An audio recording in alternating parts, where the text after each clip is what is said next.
Presently, we are at North Bengal University, situated in Siliguri, and we are speaking to different stakeholders of Siliguri who has seen the development firstly, and also can give us a context as to what is happening in recent times. And it's a very big honor for me to speak to Raj Basu. He has been here, his family has been here since 4-5 generations now, and also not just the family thing, but he has also done research and writings about the entire area, and he's also understand geopolitics surrounding Siliguri plus the northeastern side of the country, because all of it is connected. And that is the discussion basis of our discussion today, because we cannot talk about Siliguri without talking about Bhutan, Nepal, Bangladesh. We cannot talk about Siliguri without talking about the 8 states, and also we cannot talk about Siliguri without making it a midway between connecting Delhi to Arunachal Pradesh. So thank you, sir, for giving us your valuable time.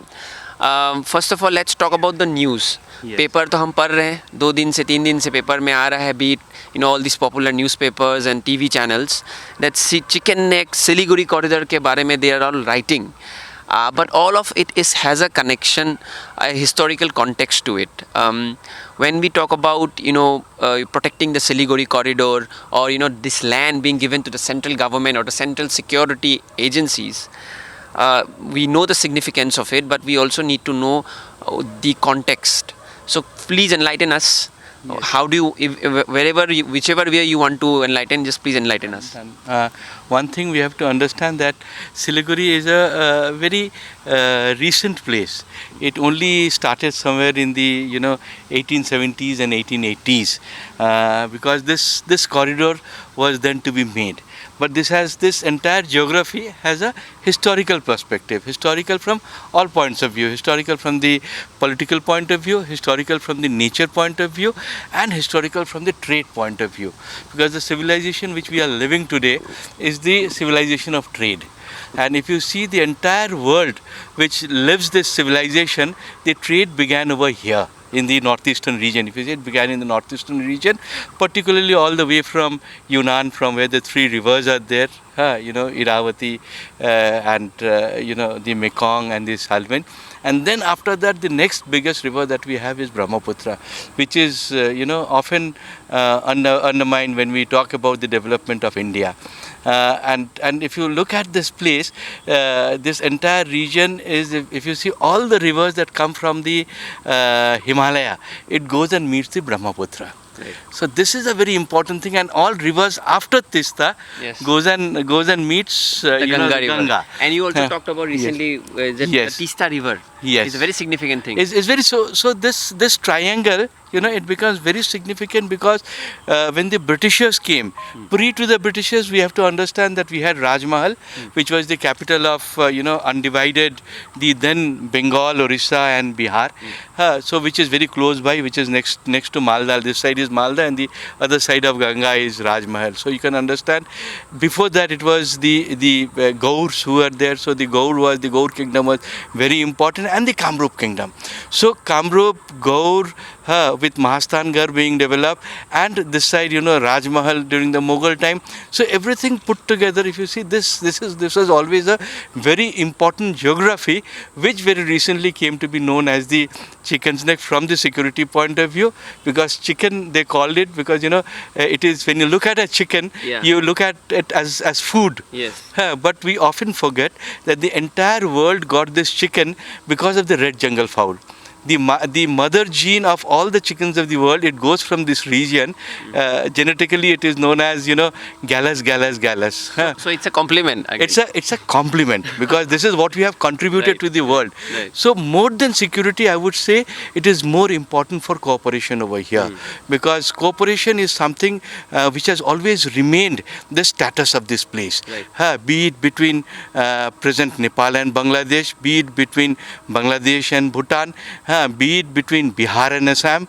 So this entire geography was always very important, because that side, when you look at the Patkai Hills, when you go towards Myanmar, going up the hump, because during the colonial things, we always, the tough regions, they were called by different names. So that was known as the hump. So when you go above the hump, you connect that area. So that area was connected from here during the Second World War.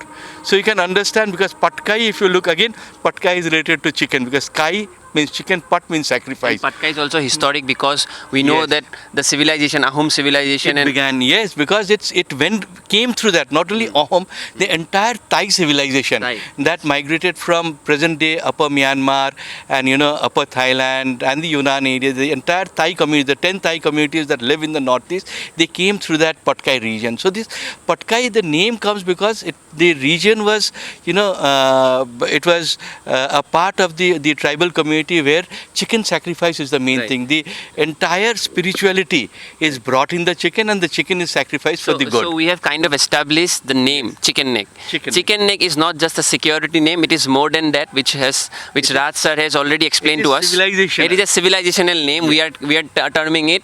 We are patenting it now. Now let's come to the nitty-gritties. Chicken Neck or nitty-gritties, you have to understand. You have to look at the Darjeeling Himalayan Railway, the only 2-foot narrow gauge line. When the Britishers looked at Siliguri, what did they do is they wanted a place to connect and to establish, with the rest of the northeast. The rest of the northeast means Tibet, Bhutan, Nepal, all these places.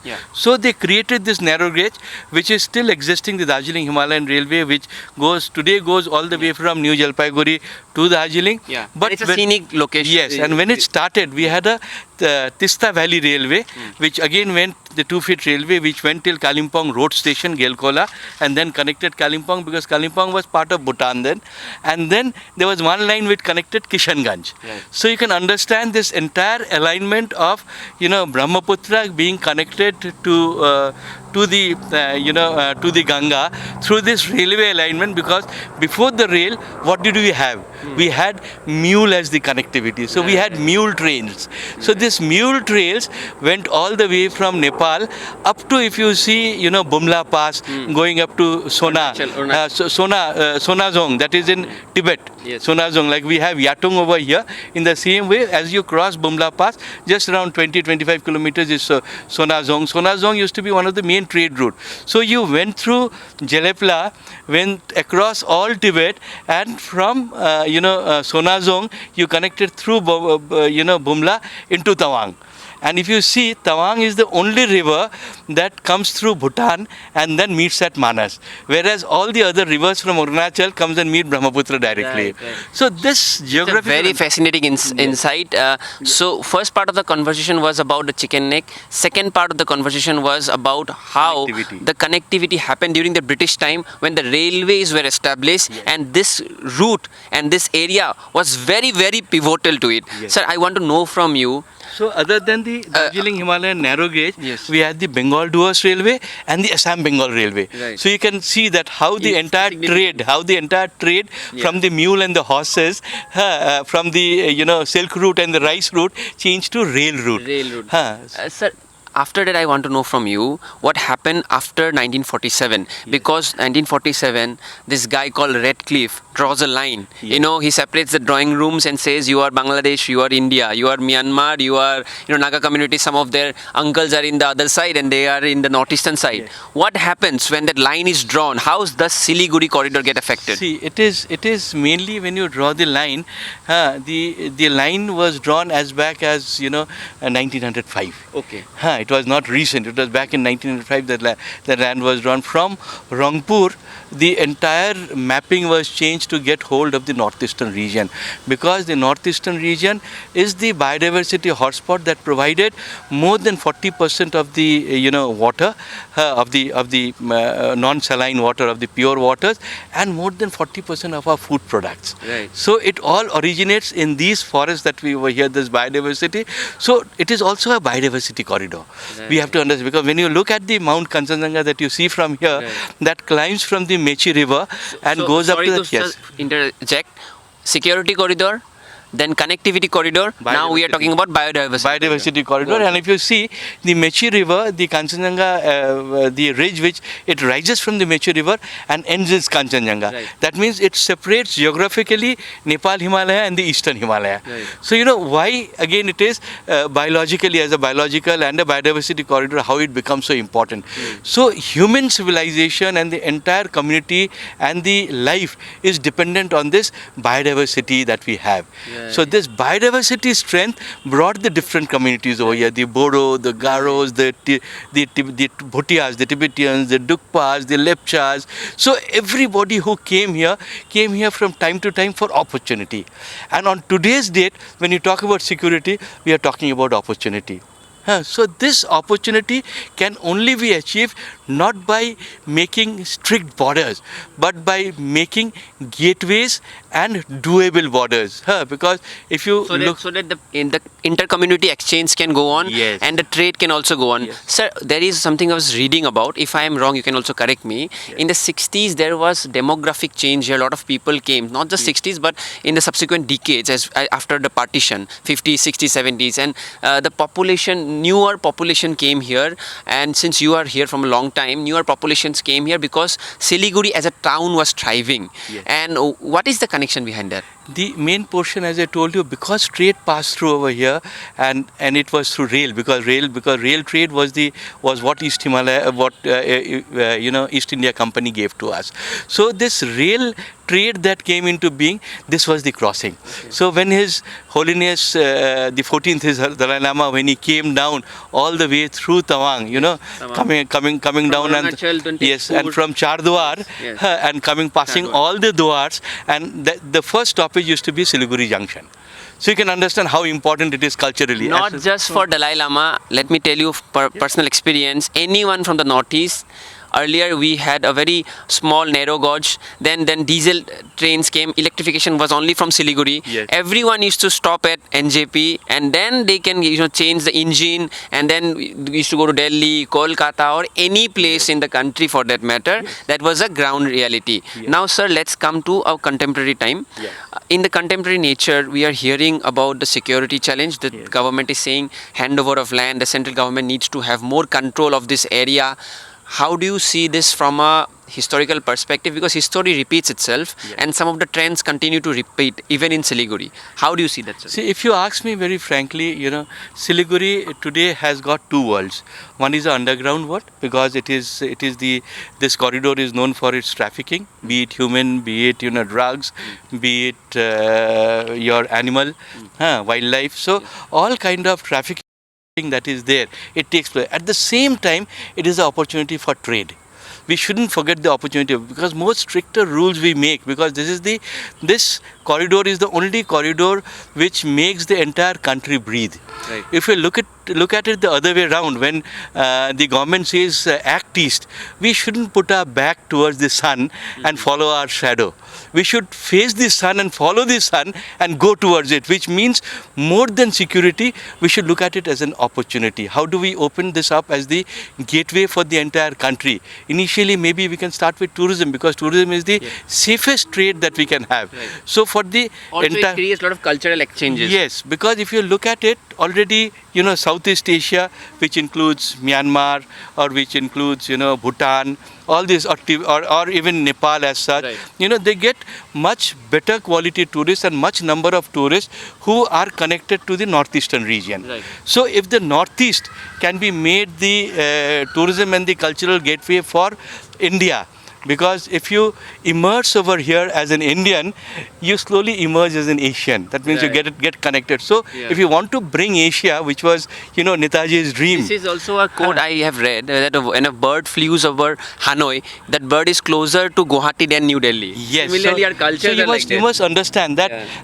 our then leaders during the freedom movement, like Netaji Subhash Chandra Bose, he had already seen that future. And by 1944, we had our Tiranga flying in Manipur. Right. So you can understand, if the gateway is to the northeastern region for the rest of India, things become much easier, because the rest of India has to mainly depend on either the sea or with borders which is almost impossible, like Pakistan and Afghanistan and all these borders. And from there, from the mountain coming down, to Gujarat for the sea, the distance is so long, that it cannot connect the two trades, the maritime trade and the mountain trade. So this is the most easiest area, where you are almost 100 miles between the Bay of Bengal and the Mount Kanchenjunga. So from the Silk route to the maritime route, this is the best advantage that you can have. And instead of talking about all trade, why can't we talk about tourism initially, where we see safety, where we see livelihood, and slowly then trade can be made a part of it. Because if the world lives on trade, here is an opportunity which can be a gateway which nobody has seen, because it is not only about Act East, but the East becoming the gateway for the country. This is how we have to look at. Then only this corridor, from a security corridor, becomes a civilizational corridor. And an opportunity corridor. An opportunity and a civilization corridor, because this corridor is going to teach to the world that how everything happened. If you look at Ashoka, because he was the first imperialistic leader, he used Buddhism as a tool to take forward trade, which later the Britishers learned, the Portuguese learned, the French learned, the rest of Europe learned from there. So if you look at that, where did our Ashoka connect to? So Emperor Ashoka, as his Dharamraj, as a king, when he became the Buddhist king, the Samrat, then he slowly started connecting to Myanmar, to Tibet, and all these places. So even to Sri Lanka also. Yes, to Sri Lanka, he connected, but he was more connected in this route. Because then you see, after that, the Palas, they developed these universities. Right. From Magad onwards, Nalanda, Vikramshila, Odantapuri, Jagdalla, and Sompur Mahavihar, which is just, the Sompur Mahavihar is just on the other side of the chicken snack. Right. So you can understand, just south of the Himalaya, you have such a big university, which is even bigger than, Nalanda. So as a knowledge center, we also provide. And how did this knowledge move? It moved along the Brahmaputra and went towards Myanmar and towards Tibet. Right. So this is what the country needs to understand, what Delhi needs to understand. It is not about just talking about security over here. It is not about this one. But if we really talk about Act East, we have to talk about this corridor being the gateway corridor for India.